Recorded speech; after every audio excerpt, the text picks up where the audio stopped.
Break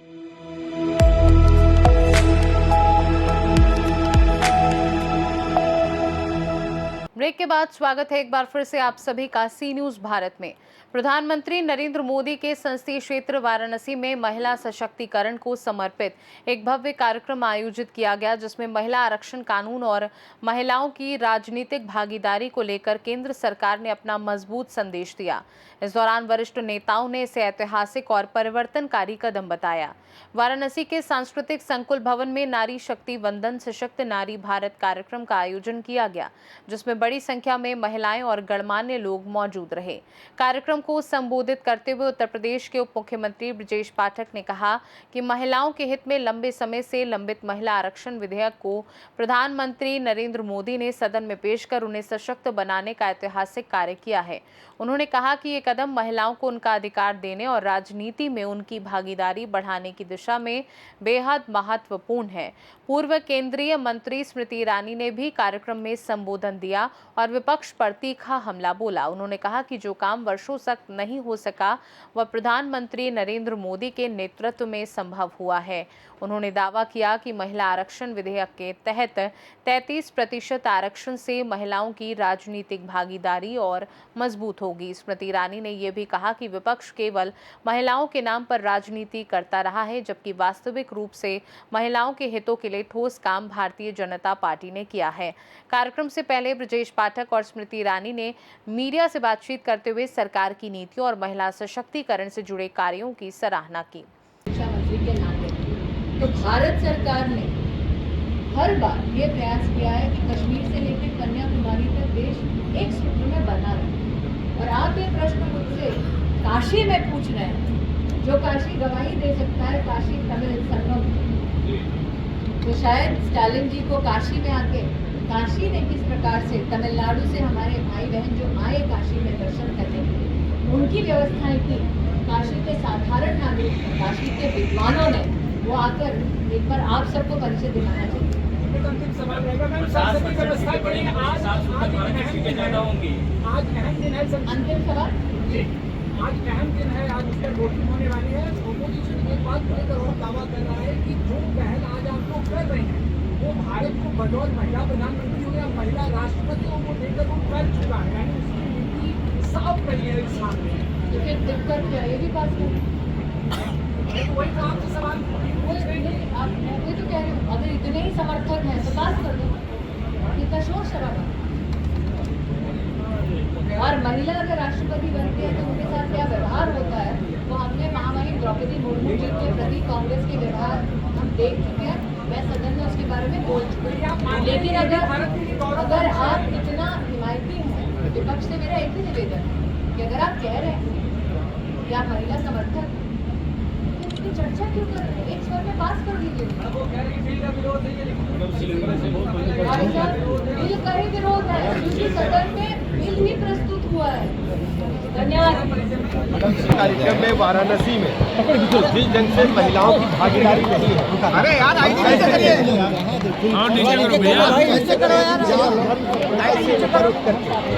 महिलाओं ने भागीदारी की है। मैं प्रदेश के 25 करोड़ लोगों की तरफ से आदरणीय प्रधानमंत्री नरेंद्र मोदी जी का बहुत बहुत आभार प्रकट डाउन करिए आगे वाले माइक। और आज़ादी के बाद से अब तक डाउन करिए महिलाओं को जो उनका हक था, जो उनका अधिकार नहीं मिल पाया। आज माननीय मोदी आगे वाले माइक नीचे करिए भैया। समाजवादी पार्टी, कांग्रेस जैसे दल जनवार्ता लाइव बिजनेस नीचे करो भाई, जो गलबहियां डाल करके लगातार महिलाओं की, माताओं बहनों की उपेक्षा करते रहे, संसद में तरह तरह की गलत बयानबाजी कर रहे हैं। आज वो धर्म के आधार पर आरक्षण की बात करते हैं, जब वो अच्छी तरह जानते हैं भारतीय संविधान में धर्म के आधार पर आरक्षण हो ही नहीं सकता। बाबा साहब भीमराव अंबेडकर ने जो संविधान बनाया है उसमें धर्म के आधार पर आरक्षण की मनाही है, लेकिन फिर भी केवल समाज को बरगराने के लिए तुष्टीकरण की राजनीति के तहत समाजवादी पार्टी इस मुद्दे को उठा रही है।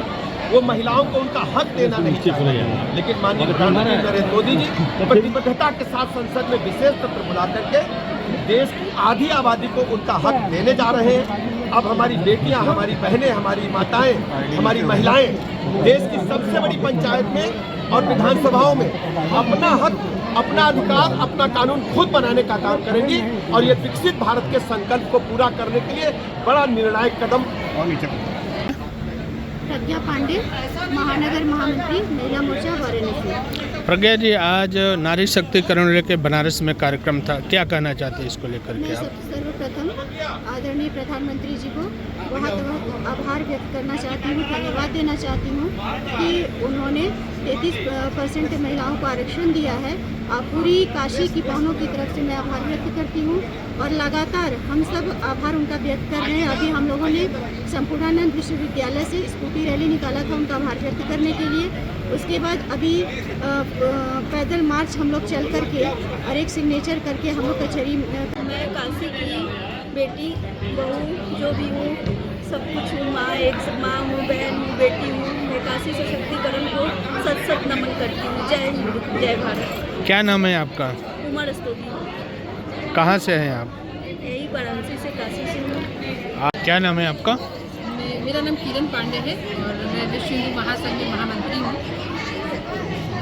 आज जो नारी शक्तिकरण जो बिल पास होने के लिए संसद में हुआ है, उसके पहले आज कार्यक्रम हो रहा, क्या कहना चाहते हैं इसको लेकर आप? कि ऐसा जो हमारे माननीय प्रधानमंत्री जी हैं, जो इन्होंने ये जो आरक्षण पास किया है, ये बहुत ही बहुत ही नारी शक्ति के लिए बहुत ही अच्छा है।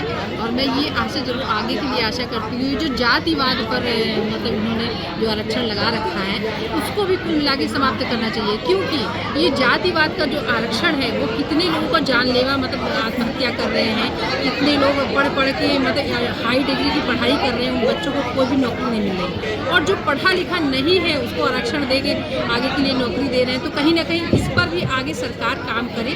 ये मेरी अंदर से सोच है, ये प्रधानमंत्री तक जाने मेरी बात को रखा जाए, ये मैं चाहती हूँ।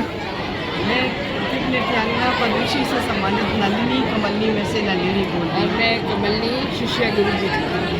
आज नारी संसद में जो है बिल पास होने वाला है नारी सशक्तिकरण को लेकर, क्या कहना चाहते हैं आप?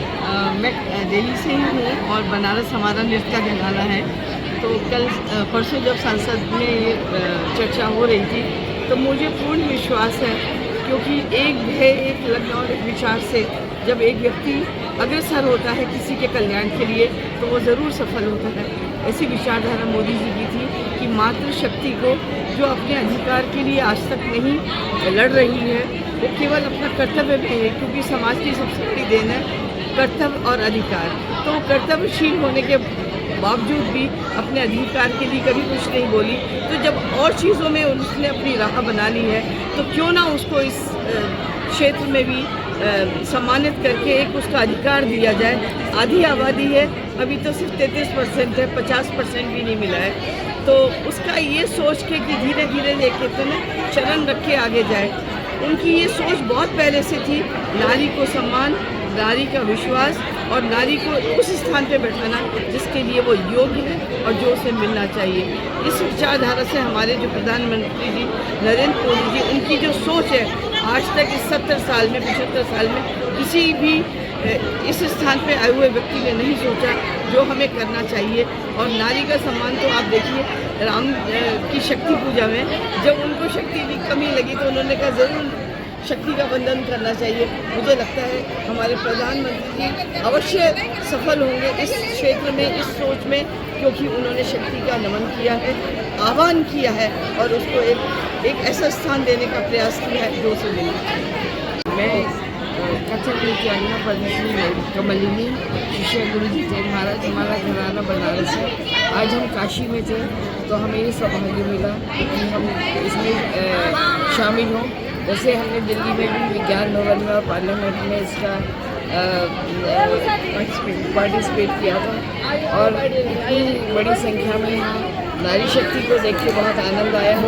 और क्योंकि ये मोदी जी की एक कॉन्स्टिट्यूएंसी है, तो हम लोग सब भरपूर तरीके से उनका समर्थन करते हैं और पूरा विश्वास है कि उनकी सारी परिकल्पना, उनकी सारी नीतियाँ और उनकी सारी विधाएँ जो उन्होंने नारी को दी है, उज्ज्वला योजना, ड्रोन दीदी की संज्ञा और जो भी उन्होंने कार्य किए हैं, वो उनको लाभान्वित होंगे उससे, और हम सब लोग और हाँ उनके साथ हैं, और हम उनका विश्वास है क्योंकि वो हम पे विश्वास रखते हैं, और ये सफल होगा, पूर्ण होगा, ये हमारी पूर्ण आशा है और पूर्ण विश्वास है। हरिओम।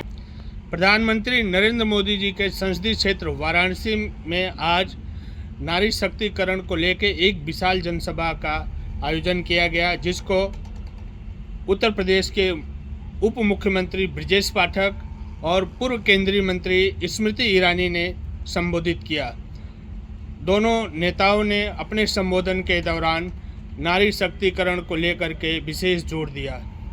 नारी शक्तिकरण, लोगों का कहना था कि नारी बिल पिछले कई सालों से पेंडिंग के रूप में पड़ा हुआ था, लेकिन इस बार देश के प्रधानमंत्री नरेंद्र मोदी जी ने उसको अमली जामा दे करके लोगों के बीच में आज संसद में जोरदार बहस के दौरान बिल पास करने हेतु पूरा जोड़ दिया।